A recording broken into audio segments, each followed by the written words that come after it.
কি তোমরা কেমন আছো? ঠিক মতো লেখাপড়া করো তো? পড়তে হবে, নকল আর হবে না। কইসলা যে খুবই হার্ড প্রশ্ন আইব, বাট হার্ড প্রশ্ন আইছে না। সো আমরা তাহলে খুবই গর্ববতী। আর যখনই তাই বলছো পড়তে হবে, নকল আর হবে না, তখন থেকে আমরা পড়তে বসতে মন দিয়ে দিছি। তোমরা কেমন আছো? ঠিক মতো লেখাপড়া করো তো? পড়তে হবে, নকল আর হবে না। কেউ বলতে পারে না স্যার। হেলিকপ্টার মুম্বাই ঢুকবে কিছু বলা যাচ্ছে না।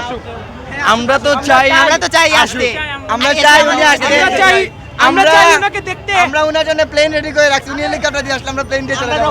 এটাই তো। জি ভাইয়া, পরীক্ষা আশা করছি আজকের পরীক্ষা ভালোই হয়েছে, অতটা খারাপ হয়নি। প্রশ্ন আসলে মানে একটা ফল পাইছি আমরা, মানে পরীক্ষাটা ইজি হয়েছে অনেক। আজকের পরীক্ষাটা ইজি হয়েছে, যারা পড়বে তারা পারবে। হ্যাঁ, অনেকে বলতেছে শর্ট কঠিন হয়েছে। শর্ট, হ্যাঁ ওটা একটু হালকা একটু কঠিন হচ্ছে, বাট যারা পড়বে তারা পারবে। মূল কথা হচ্ছে যারা পড়বে তারা পারবে। ভয় পাওয়ার কিছু নাই। না, এখানে ভয় পাওয়ার কিচ্ছুই নেই।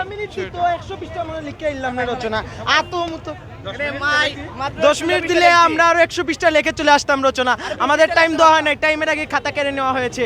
আমরা তা নিয়ে সংগ্রাম জানাই, আন্দোলন দিয়ে আসবে না, জানলা দিয়ে আসবে না, দরজা দিয়ে আসবে, কেউ বলতে পারে না স্যার। হেলিকপ্টার মুম্বাই ঢুকবে কিছু বলা যাচ্ছে না। আমরা তো চাই আসতে, আমরা চাই উনি আসতে, আমরা চাই ওনাকে দেখতে। আমরা উনার জন্য প্লেন রেডি করে রাখছি। উনি হেলিকপ্টার দিয়ে আসলে আমরা প্লেন দিয়ে চলে যাবো।